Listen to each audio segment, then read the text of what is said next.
Como deve ser a vida sexual de um casal cristão? No Unidade FM, conversa entre amigos, Ju Mendes faz vários relatos e explica como deve ser e o que não pode fazer entre um casal cristão. Esse vídeo está imperdível, assista até o final e deixa o teu like. Toda instituição, pastor, ela precisa ter, como mencionamos ontem, regras e limites.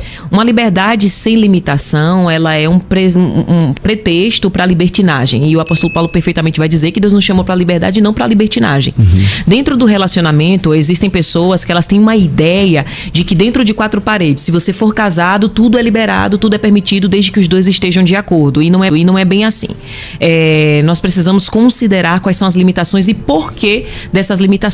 Por outro lado, nós temos um outro grupo, que são pessoas que deixam de ter plenitude, de aproveitar, se privam, né, da beleza, da intimidade de um relacionamento conjugal, por achar que tudo é pecado. Então nós temos hoje uma realidade das mais absurdas. Só para o senhor ter ideia.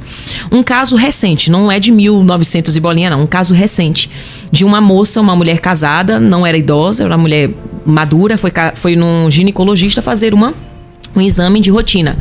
E a doutora, ela identificou que tinha uma mancha, né? Uma mancha ali na região da vulva dela e perguntou: essa mancha aqui é de nascença? Ela: não. Você sente dor? Você tem sensibilidade? Sim, eu sinto, tá tudo certo. E ela: tá, mas o que provocou essa mancha? E a resposta dela foi: doutora, é porque meu marido e eu somos cristãos. E nós não tiramos a roupa nem para namorar, porque temos medo de Jesus voltar e estarmos sem roupa e não subir. Então, na hora da intimidade... faz sexo... O que acontece? Na hora da intimidade, eles desligam tudo, ela com vestido só suspende o vestido, ele apenas abre o zíper para poder ter a penetração. Não sei se eu posso falar abertamente aqui, se tem algum bloqueio de... Manda aí. Pronto, perfeito. Para poder ter a penetração. O que acontece? O atrito do zíper com a pele, porque a pele da vulva ela é muito sensível. Tadinha. Ficava batendo até que abriu, teve uma ferida, essa ferida abriu, depois fechou, cicatrizou e a cicatriz ficou aquela mancha lá. E o resultado de uma ignorância, eu compreendo que não é por maldade, mas a falta de conhecimento está privando muitas pessoas. Eu particularmente vi de um lá que, quando meu pai estava assistindo TV, somos cristãos, né? Quando meu pai assistia TV e passava cena de beijo, meu pai desligava a TV.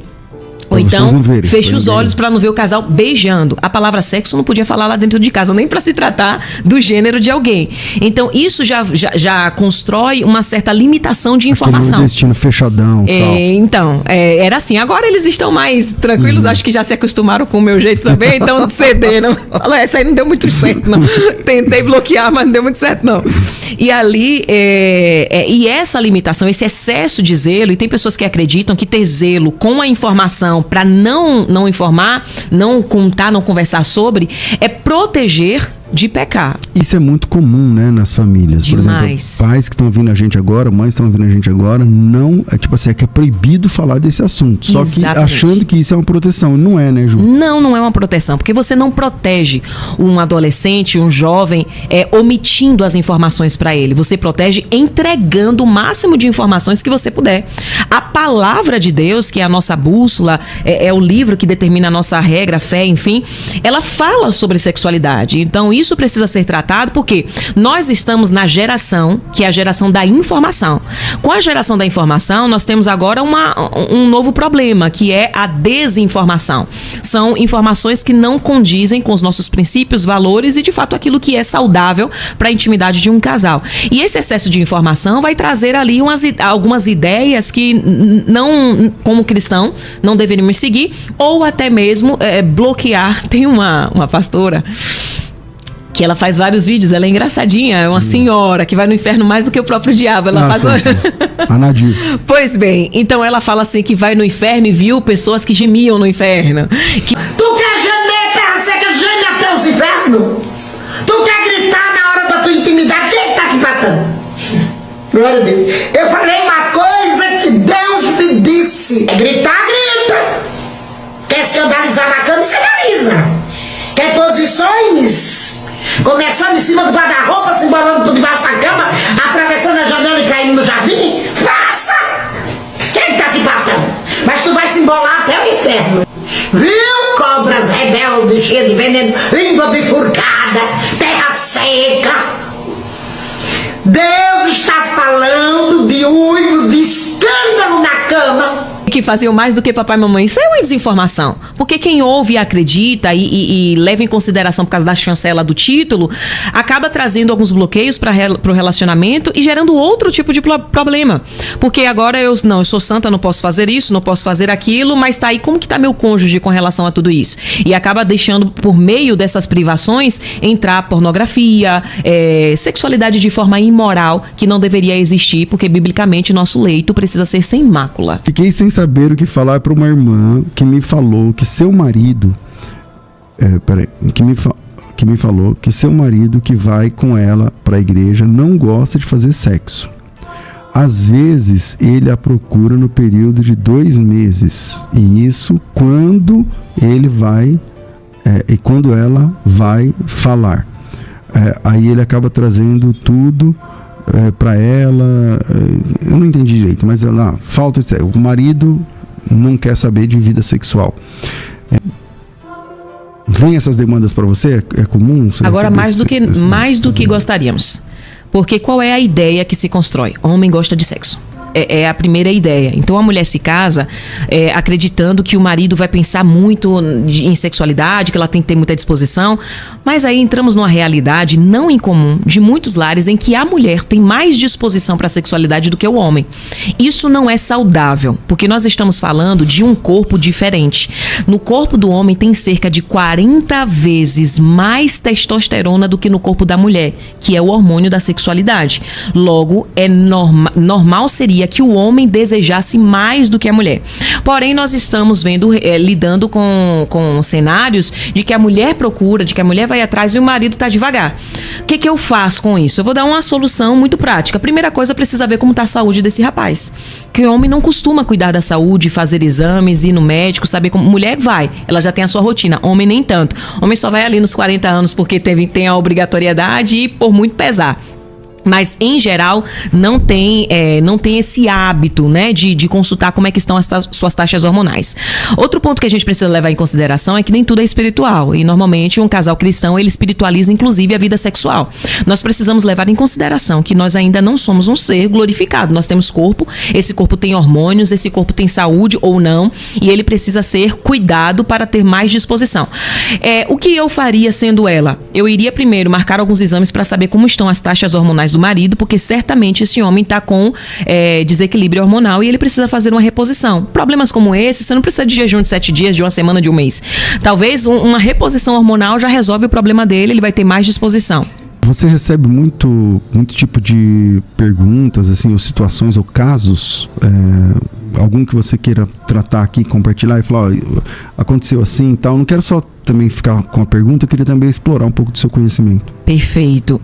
Hoje, por incrível que pareça, essa primeira pergunta que veio é algo que está se repetindo com muita frequência, que é a ocasião de desencontros no ritmo sexual da realidade de um casal. Recentemente, nós tivemos um caso de uma mulher que ela tinha vício em masturbação, e ela cristã, obreira na igreja, e ela chorava muito, porque não sabia. Casada, e apesar de ser casada, ela não tinha, e isso aqui é um ponto que a gente precisa falar, ela tinha um vício em masturbação, em pornografia, e ela não conseguia ter prazer com o marido dela. Então, ainda que ela tivesse uma noite com o marido, ela precisava da masturbação para poder completar. É o que a gente fala do orgasmo, que é a plenitude. O prazer e o orgasmo são coisas diferentes, porque o orgasmo, ele é o ápice do prazer. Então, ela não conseguia com o marido dela. Ela sempre precisava de um vídeo ou de se tocar. E isso, ela nunca havia falado com ninguém. E ela jazia nessa situação. O marido não sabia? Não sabia, o marido não sabia. Porque ela precisava fazer... Ele tinha vergonha, o rapaz era cristão também. Então ela ia pro banheiro quando ele estava no trabalho. E eu perguntava, tá, e na intimidade, como é que você faz para ele perceber? Eu finjo. Isso é um perigo muito grande, apesar de ser comum. Não tá bom e a mulher tá fingindo que tá. E isso faz com que o marido, ele tenha uma ideia de que é por aquele caminho ali. Tá enganando ela, tá enganando. Exatamente. Porque o que ele vai entender? Bom, se quando eu faço isso, ela aparenta estar gostando, eu sempre vou fazer dessa forma, mas ela não tá gostando, porque ela tá fingindo. Então ela nunca vai gostar, porque ela nunca vai dar para ele ferramentas para que ele possa melhorar e explorar. Essa situação são 2 pontos. Primeiro é o vício. ela está viciada num excesso de dopamina que é explorado por meio desses vícios. É a mesma classificação de vício em drogas, em bebida. Pornografia está no mesmo patamar, está na mesma região ali. E no caso dela, ela falava: Ju, já fiz campanha, já orei, já jejuei e eu não consigo vencer isso. Ok, é porque a gente só olha, majoritariamente os cristãos só olham para o lado espiritual. Você tem um cérebro e esse cérebro está sendo treinado. A neuroplasticidade dele está para condicionar que sexualidade é aquela suja da pornografia. E tem um detalhe sobre isso também. O excesso de consumo de pornografia é porque o nosso cérebro ele vai atingir um limite ali de satisfação e sempre vai buscar mais. Ou seja, ele vai... É tipo o efeito platô. Você está usando, agora você fica assistindo vídeo de homem e uma mulher. Aí você tem um excesso de liberação de dopamina sobre o seu corpo, o ápice do prazer concluiu. Só que com o passar do tempo, aquele tipo de conteúdo, que é o normal, porque não é normal, ele já fica insuficiente. Você precisa ir mais sujo, você precisa ir mais profundo. E aí ela vai piorando e vai trazer isso pra onde? Pra dentro do sexo verdadeiro, que é do casamento. Só que o sexo do casamento não é igual dos filmes, porque nem dos filmes é igual dos filmes. Ali tem cena, tem repetição, tem ângulo, tem fingimento, tem drogas, tem várias coisas que vai fazer com que ele tenha aquela performance que não é real. E homens e mulheres estão sucumbindo na realidade da pornografia e trazendo isso pro casamento, porque vai refletir lá. No caso de homens, eles terão problema com ereção e terão problema de ejaculação precoce. E terão problema em satisfazer-se plenamente com a esposa. No caso de mulheres, ela vai ter dificuldade de lubrificação natural do corpo dela e dificuldade de alcançar o orgasmo junto com seu marido. Por quê? Porque ela treinou, lembra da neuroplasticidade que falamos ontem? Sim. Ela treinou o cérebro dela, condicionando que prazer está naquilo que ela vê e ouve, na exposição do áudio e do vídeo. Que não vai ter. Que não vai ter. A mulher não vai fazer, a esposa dificilmente vai fazer o que aquela moça faz lá. E aí nós construímos também um padrão de sexualidade que é fora da natureza humana. O que é a natureza humana? O Senhor fez 2 órgãos sexuais, que é a vagina e o pênis. Esses são os órgãos sexuais. Aí alguém futucou lá o corpo da pessoa e achou um outro órgão e achou que aquilo ali também era pra sexo. Tá valendo também, né? Pois é, não, tá valendo. Dá pra entrar, eu tô valendo. Pois é. É buraco, vamos entrar. Então, é o que tá acontecendo. E o senhor não tem ideia, talvez tenha, da quantidade de cristãos que estão inclinando para a sexualidade imoral do sexo anal. Isso vem de qual a origem disso? A origem é a pornografia. Tem gente querendo saber, é pecado, não é pecado, deixa de ser excesso de pergunta, né? Sexo oral é pecado, sexo não é pecado. Eu falo, além de pecado, antes de você pensar se é pecado ou não, você precisa pensar na saúde. É um órgão que não foi construído, não foi feito. Deus é perfeito. Tudo que ele fez tem perfeição. Tanto é que quando a gente está falando de 2 pessoas excitadas, o órgão genital deles vai liberar naturalmente uma lubrificação para que na penetração não haja atrito de pele e não machuque. Isso é um Deus perfeito, que pensou em cada detalhe para a intimidade do casal. Só que aí inventaram de futucar onde não deveria. E foram para umas portas do fundo e acharam que o ânus também é um canal de penetração. Qual o problema disso? Eu vou para além do que é pecado. Primeiro, ele é um órgão que foi construído para expelir e não para introduzir. Tem gente que acha que é reto porque chama de reto, mas não é reto. Ele tem várias curvas lá dentro. Além disso, existem sérios problemas de saúde que eles são desenvolvidos por causa dessa prática. Um homem que ama a sua esposa, jamais, tendo esse conhecimento, jamais iria propor que ela se expôs e tivesse uma exposição nesse nível, sabendo que dentre todos os problemas de saúde que pode ocasionar para sua esposa, tem endocardite bacteriana, tem câncer, tem tantas outras coisas que são desenvolvidas somente por causa disso. Aí a pessoa fala, mas é porque eu gosto muito. Eu fiz, não, é porque teu cérebro ainda tá sujo, né? Tá apodrecido pelo um sexo imoral que você aprendeu no mundo, que era o que dava prazer. Você viu naqueles vídeos. Primeiro que, vamos lá, pelo princípio, o ânus não tem nem terminação nervosa. Então a pessoa ela não tem prazer ali. Tá, mas tem mulher que gosta. Não, tem mulher que ela aprendeu que a dor, porque gera dor, a dor desse tipo de sexualidade gera um prazer. Isso é uma distorção do entendimento do que é uma sexualidade. Então ela vai para além. E tem uma quantidade significativa de crentes que estão nessa prática e que ainda discutem, querendo dizer, tá, mas eu gosto, eu fiz tudo bem, eu também.